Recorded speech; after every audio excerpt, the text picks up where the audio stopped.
നമസ്കാരം. Plain talk മലയാളത്തിൻ്റെ പുതിയൊരു എപ്പിസോഡിലേക്ക് എല്ലാ മാന്യ പ്രേക്ഷകർക്കും സ്വാഗതം. ഞാൻ ഷാജി കരുണാകരൻ.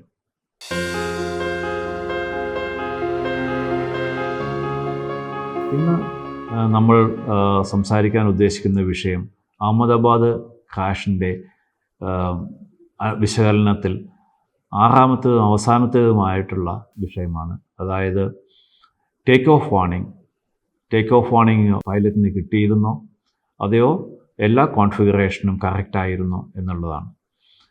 എന്നാൽ നമുക്ക് എന്താണ് ഈ ടേക്ക് ഓഫ് വാർണിംഗ് എന്ന് തന്നെ ആദ്യം ഒന്ന് പരിശോധിക്കാം. അതായത് ഒരു വിമാനം ടേക്ക് ഓഫ് ചെയ്യുന്നതിന് വേണ്ടിയിട്ട് റൺവേയുടെ അറ്റത്ത് വന്ന് നിർത്തി കഴിയുമ്പോൾ അതിൽ ഏതെങ്കിലും ഒരു കൺട്രോൾ സർഫസ് അല്ലെങ്കിൽ അതിൽ ടേക്ക് ഓഫ് വാർണിംഗിൽ ഉൾപ്പെട്ടിട്ടുള്ള ഏതെങ്കിലും ഒരു ഉപകരണം അതിൻ്റെ റിക്വയർഡ് ആയിട്ടുള്ള പൊസിഷനിൽ അല്ലെങ്കിൽ പൈലറ്റിന് കിട്ടുന്ന വാർണിംഗ് ആണ് ടേക്ക് ഓഫ് വാർണിംഗ്. എന്തൊക്കെയാണ് ഈ ടേക്ക് ഓഫ് വാർണിംഗിൽ ഉൾപ്പെടുത്തിയിരിക്കുന്നത് എന്ന് നമുക്ക് നോക്കാം. ഒന്ന്, ഫ്ലാപ്പ് ആൻഡ് സ്ലാറ്റ്. അതായത് ഫ്ലാപ്പും സ്ലാറ്റും ലോ സ്പീഡ് സിറ്റുവേഷനിൽ വിമാനത്തെ ഉയർത്തുന്നതിന് അഡീഷണലായിട്ട് ലിഫ്റ്റ് കിട്ടുന്നതിന് വേണ്ടിയിട്ടുള്ള രണ്ട് സർഫസുകളാണ്. ഫ്ലാപ്പ് വിങ്ങിൻ്റെ പുറകുവശത്തേക്ക് എക്സ്റ്റെൻഡ് ചെയ്യുകയും സ്ലാറ്റ് വിങ്ങിൻ്റെ ലീഡിങ് എഡ്ജിലേക്ക് മുൻവശത്തേക്ക് എക്സ്റ്റെൻഡ് ചെയ്യുകയും ചെയ്യുന്ന സർഫസുകളാണ്. ഈ സ്ലാറ്റ് ഫ്ലാപ്പിനെ ഫോളോ ചെയ്യുന്നതാണ്. അതുകൊണ്ട് സെപ്പറേറ്റ് ആയിട്ടുള്ളൊരു സെലക്ഷൻ സ്ലാറ്റിനില്ല. ഫ്ലാപ്പ് ഓപ്പറേറ്റ് ചെയ്യുന്നത് ഫ്ലാപ്പ് ലിവർ കൊണ്ടാണ്.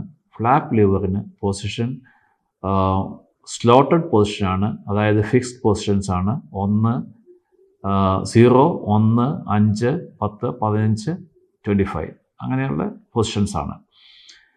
ഈ ഫ്ലാപ്പ് കറക്റ്റ് ടേക്ക് ഓഫ് പൊസിഷനിൽ അല്ലെങ്കിൽ, അതായത് അന്നത്തെ കണ്ടീഷനിൽ ഫ്ലാപ്പിൻ്റെ ടേക്ക് ഓഫ് പൊസിഷൻ 5 ആയിരുന്നുവെങ്കിൽ പൈലറ്റ് ടേക്ക് ഓഫ് റേഞ്ച്, ഫ്ലാപ്പിൻ്റെ ടേക്ക് ഓഫ് റേഞ്ച് എന്ന് പറയുന്നത് 1 to 15 ആണെങ്കിൽ പൈലറ്റ് പൊസിഷൻ 5 പകരം ഫ്ലാപ്പ് ആക്ച്വലി ടേക്ക് ഓഫ് റേഞ്ചിലേക്ക്, അതായത് പൊസിഷൻ 1 സെലക്ട് ചെയ്തിരുന്നെങ്കിലും ടേക്ക് ഓഫ് വാർണിംഗ് സൈലൻ്റ് ആവുമായിരുന്നു. പക്ഷേ അഹമ്മദാബാദിലെ കേസിൽ അതുണ്ടായിട്ടില്ല. ആക്സിഡൻറ്റ് ഇൻവെസ്റ്റിഗേഷൻ റിപ്പോർട്ടിൽ ഫ്ലാപ്പ് സെലക്ഷൻ 5 ആയിട്ടാണ് കാണുന്നത്. അതുകൊണ്ട് ഒന്നാമത്തെ കേസിൽ ടേക്ക് ഓഫ് വാർണിംഗ് ഉണ്ടാകില്ല. ഇനി അടുത്ത വിഷയം ടേക്ക് ഓഫ് വാർണിംഗ് സംഭവിക്കാവുന്നത് സ്പീഡ് ബ്രേക്ക് എന്ന് പറയുന്നതാണ്. സ്പീഡ് ബ്രേക്ക് എന്ന് പറയുന്നത് എയറിൽ വിമാനത്തിൻ്റെ സ്പീഡ് കുറയ്ക്കുന്നതിന് വേണ്ടി ഡിപ്ലോയ് ചെയ്യാൻ പറ്റുന്ന വിങ്ങിന് മുകളിലുള്ള സർഫസുകളാണ്. അത് വിമാനം നിലത്തിറങ്ങിക്കഴിയുമ്പോഴും അതിൻ്റെ വിമാനത്തിൻ്റെ സ്പീഡ് നിയന്ത്രിക്കാൻ ഒരു അതിരുവരെ ഈ സ്പീഡ് ബ്രേക്സ് ഉപയോഗിക്കുന്നുണ്ട്. ഇനി ഈ സ്പീഡ് ബ്രേക്ക് എങ്കിലും രീതിയിൽ അത് സ്റ്റോർഡ് ആയിട്ടുള്ള പൊസിഷനിലല്ലെങ്കിൽ, അതായത് അതിൻ്റെ സെലക്ഷൻ കറക്റ്റ് അല്ലെങ്കിൽ പൈലറ്റിന് വാർണിംഗ് കിട്ടും. ഇതിൽ സ്പോയിലറിൻ്റെ, അതായത് സ്പീഡ് ബ്രേക്കിൻ്റെ ലിവർ പൊസിഷനും സ്റ്റോർഡ് പൊസിഷനിലായിരുന്നു. അതുകൊണ്ട് അതും നമുക്ക് റൂൾ ഔട്ട് ചെയ്യാം. മൂന്നാമത്തെ സബ്ജക്റ്റ് ട്രിമബിൾസ് ഹൊറിസോണ്ടൽ സ്റ്റെബിലൈസർ അല്ലെങ്കിൽ ടെയിൽ പ്ലെയിൻ ആണ്. ടെയിൽ പ്ലെയിന് ഒരു പെർട്ടിക്കുലർ ആംഗിളിലാണ് ട്രിം ചെയ്യേണ്ടിയിരിക്കുന്നത്. അതായത് സാധാരണ വിമാനം സ്ട്രെയിറ്റ് ആൻഡ് ലെവൽ ഫ്ലൈറ്റിന് പോകുന്നതിന് വേണ്ടിയിട്ട് മറ്റുള്ള സർഫസുകളെ ഒന്ന് ട്രിം ചെയ്യുന്നതിന് പകരം മേജറായിട്ട് ട്രിം ചെയ്യുന്ന ഒരു സർഫസാണ്, മൂവ് ചെയ്യുന്ന ഒരു സർഫസാണ് ട്രിമബിൾ ഹൊറിസോണ്ടൽ സ്റ്റെബിലൈസർ അല്ലെങ്കിൽ വിമാനത്തിൻ്റെ ടെയില്. ഈ THSന് ഒരു റേഞ്ച് ഉണ്ട്. അതൊരു ഗ്രീൻ ബാൻഡ് ആയിട്ടാണ് പറയപ്പെടുന്നത്. വിമാനത്തിൻ്റെ ടെയിൽ പ്ലെയിന് ട്രിമബിൾ ഹൊറിസോണ്ടൽ സ്റ്റെബിലൈസർ ഗ്രീൻ ബാൻഡിലായിരുന്നെങ്കിൽ വാർണിംഗ് വരികയില്ല. പക്ഷേ ഈ ഗ്രീൻ ബാൻഡ് എന്ന് പറയുന്നത് അല്പം ബ്രോഡർ ആയിട്ടുള്ള ഒരു വിഷയമാണ്, അല്ലാതെ കൃത്യമായിട്ടുള്ള ഒരു പൊസിഷൻ അല്ല. അതുകൊണ്ട് പൈലറ്റ് THSനെ ഒരു ബാൻഡിൽ സെലക്ട് ചെയ്തിരുന്നെങ്കിൽ, റേഞ്ചിലേക്ക് കൊണ്ടുവന്നിരുന്നെങ്കിൽ take off configuration warning silent ആകുമായിരുന്നു. ഇപ്പോൾ നമ്മൾ 3 വിഷയങ്ങളാണ് നോക്കിയത്.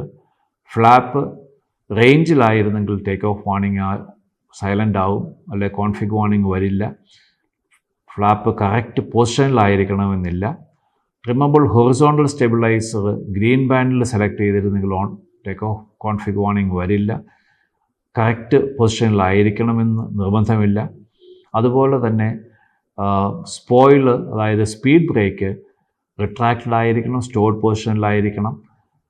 ഇനി നാലാമത്തെ ഒരു വിഷയം എന്ന് പറയുന്നത് പാർക്കിംഗ് ബ്രേക്കാണ്. പാർക്കിംഗ് ബ്രേക്ക് സെറ്റാണെങ്കിൽ കോൺഫിഗ് വാർണിംഗ് വരും. പാർക്കിംഗ് ബ്രേക്ക് റിലീസ് ചെയ്യാതെ വിമാനത്തിന് മുമ്പോട്ട് പോകാൻ സാധിക്കുകയുമില്ല. അതുകൊണ്ട് ഇതൊരു ഫിക്സ്ഡ് പൊസിഷനാണ്.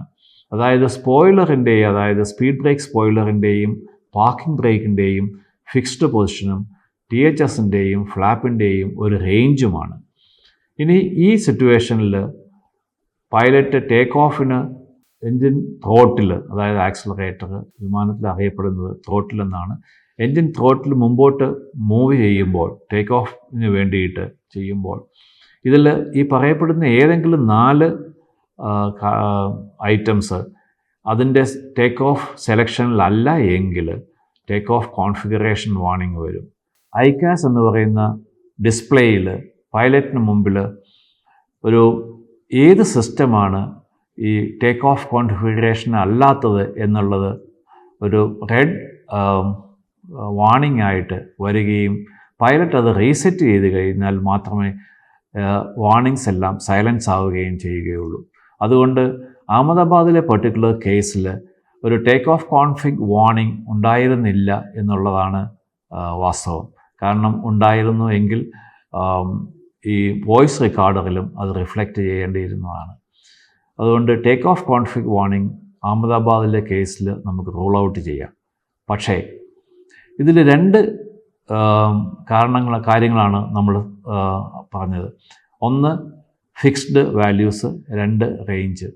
ഫ്ലാപ്പും റിമൂവബിൾ ഹൊറിസോണ്ടൽ സ്റ്റെബിലൈസറും ഒരു ടേക്ക് ഓഫ് റേഞ്ചാണ്, അല്ലാതെ ഒരു ഫിക്സ്ഡ് വാല്യൂ അല്ല.